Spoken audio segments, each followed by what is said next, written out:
This week, Bounce TV returned for a new season of In the Cut. As one of the recurring guests on the show, the one and only Mark Curry has now joined the cast. And to tell us more about the world, Mr. Curry calls into the Comedy Hype news show. So I know you're working with Bentley Kyle Evans again for In the Cut, but I know you also work with him for Jamie Foxx. Now, speaking of scripts, there was a clip that has recently, went up virally again, where Jamie just completely, he lost it. He stepped out of character, and you were the cause of that. Let's talk about that day. First off, how were you able to stay in character while, when Jamie stepped out of character? Well, I'm a method actor. So when I step on stage, I am that person. So when I played that character, he was a drill sergeant. I watched Full Metal Jacket and Full Metal Jacket and a soldier story and Full Metal Jacket for 2 weeks straight when I got that role. And that's all I watched was that every day. So when I put the words on script to that character on stage, I am that person. So when I played that character, he was a drill sergeant. I watched Full Metal Jacket and Full Metal Jacket and a soldier story and Full Metal Jacket for 2 weeks straight when I got that role. And that's all I watched was that every day. So when I put the words on script to that character, he didn't laugh. If you notice, he didn't not laugh one time. Right. So I was in character. I was that drill sergeant. So, and I knew Jamie Foxx, everything he can do in his act. And so all that was just ad-libbing. So I was throwing him alley-oops. I said, do it like Prince would do it, boy. And we were riffing. And I knew camera angles. I knew where he was at. And that was a one-take situation. That wasn't 2 takes. That was 1 take. And so as an actor, you want to consume all that you can in each take, no matter what. That was only 1 take. You can't do that in 2 takes. You can't act like that. You can, but you got to capture that magic one time. I got one time. He couldn't hold it. He was laughing. He couldn't hold it. Yeah. He just couldn't hold it. And I knew he couldn't hold it. And so, I stayed in character. And when I even pulled back and say, don't eyeball me, boy, that was a riff. Jamie knew what to do. As soon as he eyeballed me, he rolled his eyeballs back. And it was this classic moment, this classic. It was all because of Jamie Foxx being an incredible actor, allowing me to come in and throw him alley-oops. That's all. So was the fall planned? It wasn't a fall. I slipped. No, it wasn't planned. Nothing's planned. And when you're an actor, you're a method actor, you keep going. If I would have slipped, I would have got up and still delivered that speech, no matter what happened. If I would have failed, I would have delivered the speech as I was falling. And as a method actor, you don't stop. You ain't got time to stop. And that's what I did. I just tried to put my best acting forward when I did that. So before going into that scene, just, as someone that studies, these types of actors, what was going through your mind the day of, preparing for it that day? I was that person. When we did the table, I was that person 2 days before. So for example, when we did the table read, before we even got onto the set, we did a table read. So the whole cast is there just sitting at a table, people dressed regular. I was in character. So not Jamie, but I can't think of his name, on the set, Carlton, the guy I was talking to, I accidentally messed up his name in the table read. I was reading, Soldier Gagowski. He said, that ain't my name. I said, boy, I don't care what your name is, boy. And cussed him out right then. Yeah.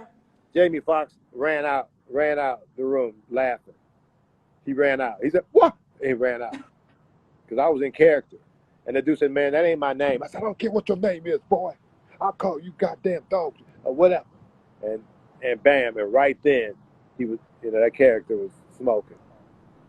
Well, and we definitely do appreciate it. Obviously, people are loving it. Like I said, it's recently gone viral, so I know, viral, that means it went 1 million, right? What is viral? At this point, I don't know how many it is, but yeah, it's a lot of people that are watching. I think like 100K plus. That's what I'm So, talking about. I like that at my age to go viral.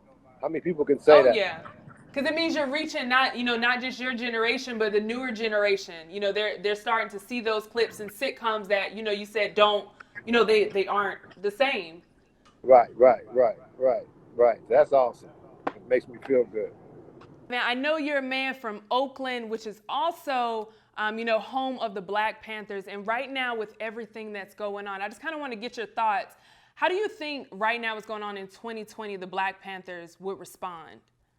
Well, the Black Panthers would have responded like they responded in 1968, 67, 65, just like they responded then, where they were a very educated group, even though, they're portrayed as a violent group. They were educated. They used the laws of America to,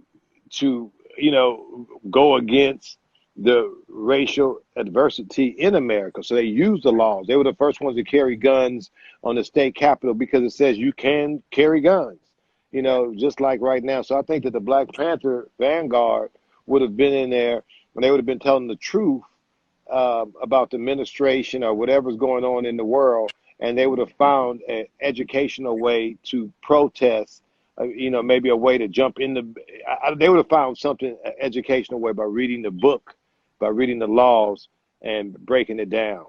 I couldn't agree with you more, and I'm starting to see more people, try to tap into that. But another group of people that we're starting to see speak out are comedians, like Dave Chappelle and Katt Williams. What are your thoughts on comedians speaking out against things that are currently happening? Well, I see comedians, we always speak out every time we're on stage. We're speaking out. We are the ones who speak out against it, of life. So every time we get on stage, I feel that, that we're speaking out.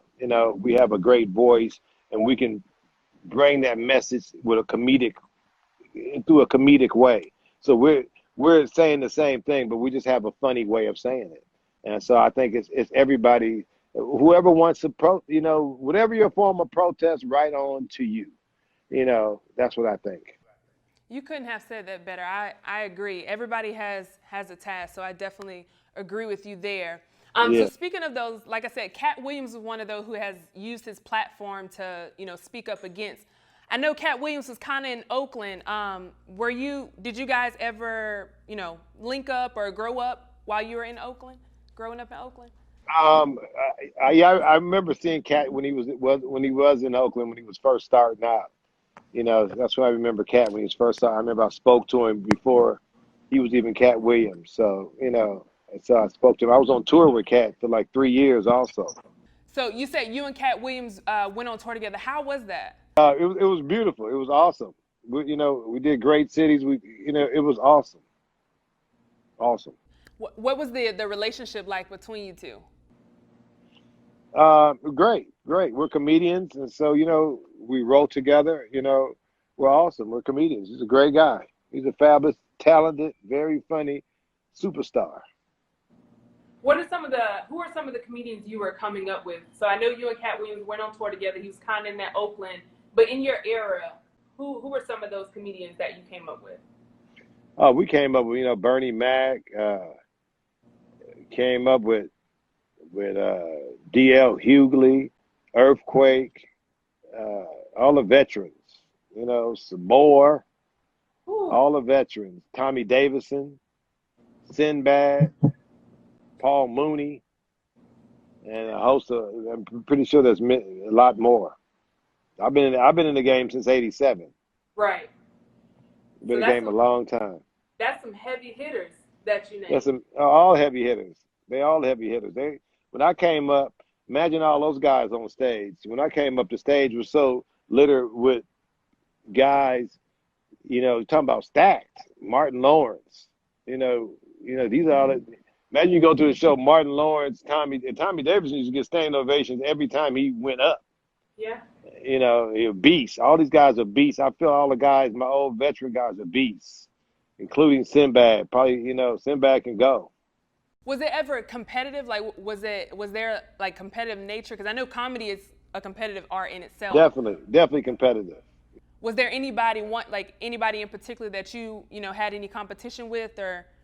No, I mean I didn't have any competition with anyone. Everybody had their own thing. You know, me and Martin, we both had our own TV shows. We were friends. It wasn't, you know, it wasn't about that. It wasn't nobody that, you know, that maybe they were in competition. I never was in competition with anyone. I could care less personally. You know what I mean? Right. I really didn't care. You know, I'm not that kind of a guy. I don't care. So it's more of like community more than anything. Yeah, you know, Jamie Foxx was in that with us. You know, we are all friends. You know, I think the competition was just, you know, you in your own lane. Now these young dudes, they still. I mean, I shouldn't even say that. I shouldn't even say that. But the young comics are completely different than when we were coming up. It's a completely different paradox. And when you say different, just from, you know, someone that's maybe not in that world, what does that mean?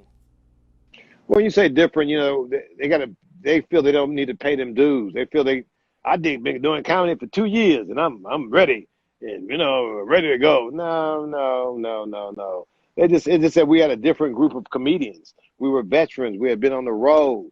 These guys do 3 shows and they're famous from the internet. And, you know, it's not that I'm knocking them, but shoot, for longevity. You know, these people, all I talked about, have been doing comedy for a long time at a high level of sustained, you know, entertainment.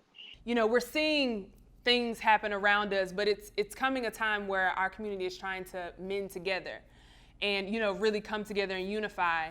And something that I noticed with you know, I know you and Steve Harvey kind of had your disputes, but you've kind of said, you know, you've moved on from that situation and you kind of just want to leave it where it is. So I want to ask you, looking back at the situation with Steve Harvey, do you have any regrets in hindsight? Oh, no regrets. I don't have any regrets. It's just that I'm a working comedian and that's what I do. And so if you're taking my material, then you're taking, you know, you're taking my lifeline. And so that's the reason that was addressed, because, you know, that's my lifeline. It's more to it that was taken. That was only one part that I showed. You know, he took, you know, it's a longer bit. So my thing is, you know, with the beef, it wasn't no beef. There ain't no beef with me. You know, it's a situation where if you are going to blatantly, you know, rob me, then I got to come after you. I don't know, you know, what you want me to do. People start thinking it was me. You know, what ticked it off was when somebody said, "Hey, that was Steve Harvey's joke." I said, "Wait. No. So someone said that to me, so that's how that all started. So, you know, and you know, what am I supposed to do? I heard a lot of punk ass comedians talking shit, so about that also. And they know who they are, taking up for him. I don't think they need to do this. Some Atlanta comedians, you know, so, you know, stop taking up for them.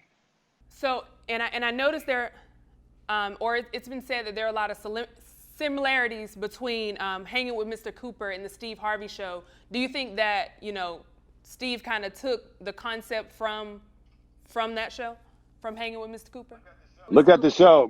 Hanging with Mr. Cooper was a principal with a suit on. I think, was he a principal with a suit on? What you think? What you think? I mean, what you think? What you think? You know, you saw Hanging with Mr. Cooper for 5 years. You saw his show. Kind of looked like mine. I call it a coincidence. I look at it like this: when, you know, that means I was doing my job when people want to be me. When I'm the one gave him the job at Showtime at the Apollo. I don't know why you don't remember that. You know, because at that time I had Hanging with Mr. Cooper, I had Living Color, and I had the Apollo. So I couldn't do them all.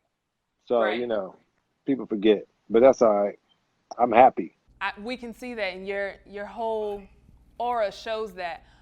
Question, how did you and Steve meet? Because I know you said you just mentioned that you know, put him on at the Apollo. How did you two meet? We're old school comedians. We're old school 80s comedians. Back in the day, me and Steve were the only ones doing the black club. It was me, Steve Harvey, and George Wallace. Maybe it wasn't too many black dudes doing clubs. Right. You know, that was us. That was it. So that's how we met back in the day. You've kind of mentioned some of the things that you've accomplished, living, hanging with Mr. Cooper, the Apollo, list goes on and on. Looking over your career and, from where you are now, is there anything that you wish you would have done differently? Done differently? No, I, I, I had a happy life. I've had everything that I've wanted in life. I've gotten. Not too many people can say that. Everything that I dreamt of, I've gotten. And so there's some more dreams deferred that I have that I'm not finished with. But I liked everything that I've done. I like, there's some little things you could have done. Maybe I should have did this, maybe I should have did that. But you wouldn't have the outcome that you have right now. You know what I mean? I wouldn't be sitting here right now. So everything happened for a reason. The Lord puts you in a situation. And sometimes you say, Lord, man, I wanted that. Then you look back and say, I'm glad I didn't do that. I remember like the movie Joanna Man. I was up for Joanna Man. I was like, man, I didn't get it. Miguel Nunez guy, I was bummed out, man. But then I saw the movie. I'm like, shit, I'm glad I didn't do that movie. I would have been Joanna Man for the rest of my life. Oh, my God. So, little things like that. It's been a while since we've seen you, in sitcoms. What's the reason for that pull away? I did Mr. Cooper. It's something I wanted to do. I wanted to do television. And I did television. I was done with television. I did it. I made a mark. I think I made a good mark. And I was done. I did enough. And so I wanted to be a comedian. So I really liked the lifestyle of a comedian. And so I just went on tour. I went on tour. I've been on tour since. Toured from Samoa, with Katt, with Mike Epps. Dude, I wanted to be a good comedian.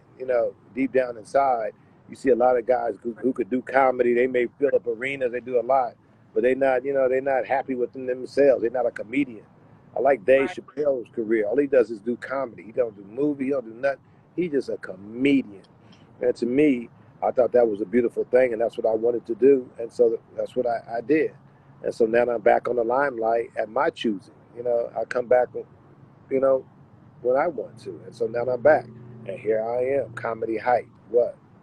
Now, did you feel, like during that time, did you feel any pressure from the agents after hanging with Mr. Cooper?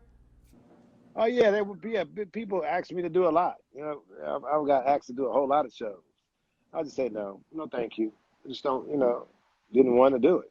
Just didn't feel like doing it personally. It is what it is. I wasn't that guy to just jump around and do all. I just didn't want to do it. I'm a complicated guy, and I'm happy where I'm at. And so now I want to come back. I chose, and so now I'm back. I want to come back and do a television show. I want to come back. I think I have another one in me. And so I definitely want to come back and do another show. And we're definitely going to dive into that shortly. Did your family during that time agree with you stepping away? I mean, it's not that I stepped away. It's, I was on the road, just on the road. And so I never really stepped away. They stayed with me. They're part of my life, no matter what I do. I stayed in the game. I ain't been out the game that long, You haven't seen me on television because I look at television. I think television is boring. I look at the shows that's on. I ain't not too, especially the sitcoms. I'm like, oh, this shit is terrible. I'm like, oh my God. Boring. So I don't even, What do you think the reason for that is? Well, I think that when we were doing it, we were comedic actors. And a comedic actor, a funny one, can make anything funny, no matter what the script is. So, and that's what I think, when me and Martin and Will Smith were doing it, we were just getting mundane scripts, basic scripts. Go get the pizza out the car. But we would turn it into something. And now these, I look at these guys who think they're comedians or whatever, and you give them that script, they read the script as is. I think I'm going to get the pizza out the car. Then you get a laugh track. And you're like, what is this shit? Now, Mr. Curry has made his step back on the scene with In the Cut. Let's talk a little bit about that. How did you get this role? My agent called, and they said, "Do you want to do In the Cut?" And I was like, "Well, what is that?" You know, I knew what the show was. They said, "Well, they want you to do the whole season." And I read it. They told me the character. He was a guy just fresh out of jail. I said, "I'll do it."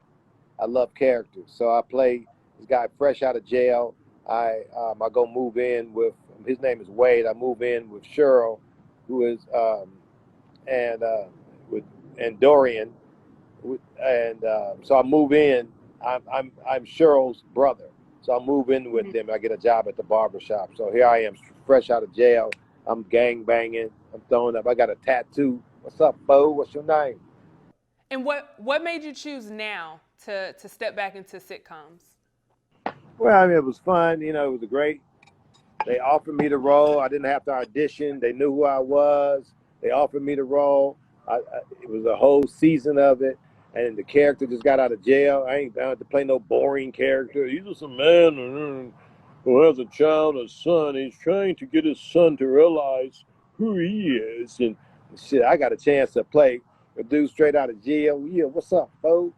Yeah, I'm from Oakland town business, so you know that's my alter ego anyway. Yeah, like what am I main? You know, it's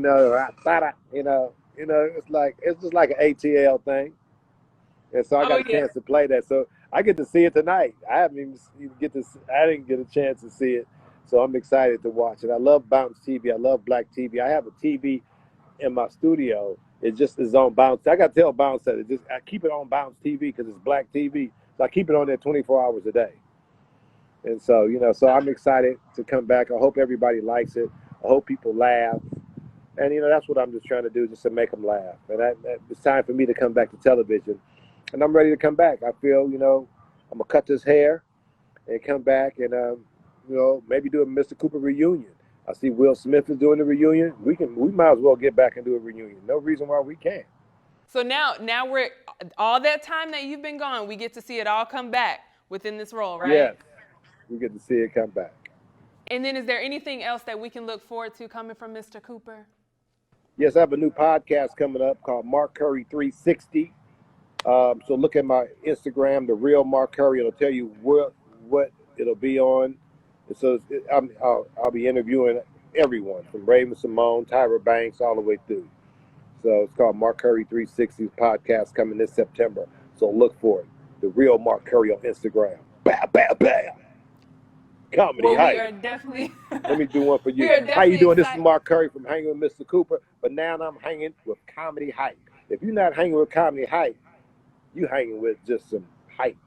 Ain't no comedy. Boring. Ain't no Mr. Cooper, you said it yourself, Mark Curry. So if you're not hanging with Comedy Hype, then you're just hype. That's right. I just gave you a good promo. We're going to edit that. I appreciate that. Thank you so much for joining us on the Comedy Hype News Show. Once again, everybody, this is the one, the only, the actor, comedian, and host, Mark Curry. And for Comedy Hype News, I'm Symphony Thompson.